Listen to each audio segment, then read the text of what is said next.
Well, the foundation was founded in 1948 by Mr. Fred W. Beasley. And Mr. Beasley set out a pretty broad mission for us. It was religion, charity, and education. So we had a lot of running room, and we've stuck to his mission. Over the years, that mission has been more and more defined. But this foundation is Mr. Beasley's foundation.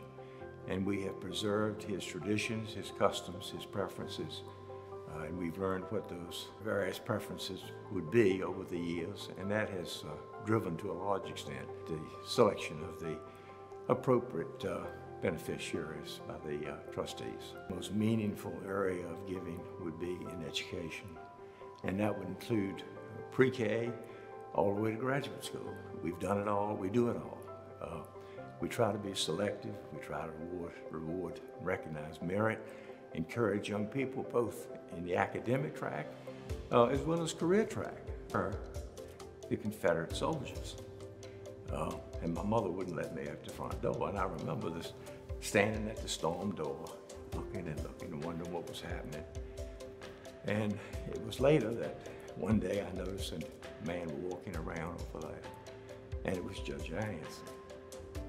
And so I walked over and being the way I am, I introduced myself to him, he introduced himself to me, and that was the beginning of an extraordinary friendship. And it was a friendship. He was not only a powerful influence on me, but he was my friend.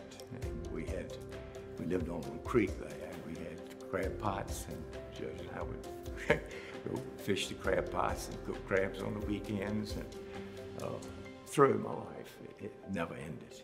It never ended, the relationship. And that introduced me to Mr. Beasley. And when I was with them, I would ride in the back seat and listen to them talk. And I didn't say too much, but I developed a sense of what they thought was important, and the depth of their commitment, the reality of their commitment. If they didn't feel like they were accomplishing something, they would simply redirect. They would fine-tune, they would refocus. And at that time, philanthropy in that particular range where they were, that particular area, was unusual. So to a large extent, it was a work in progress, but it got better and better. And it was that association with the judge that I guess developed in me a consciousness that I might not have otherwise had.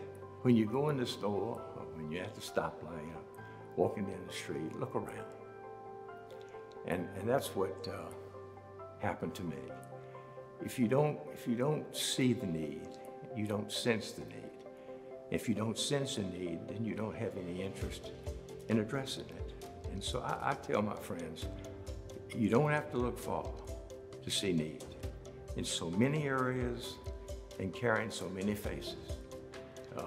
In small ways and big ways, we can all give of ourselves and our treasure to address needs. But the only way you're going to learn about need, and I've learned so much about it in 19 years, the only way you're going to learn it is you've got to make the inquiry. You've got to educate yourself.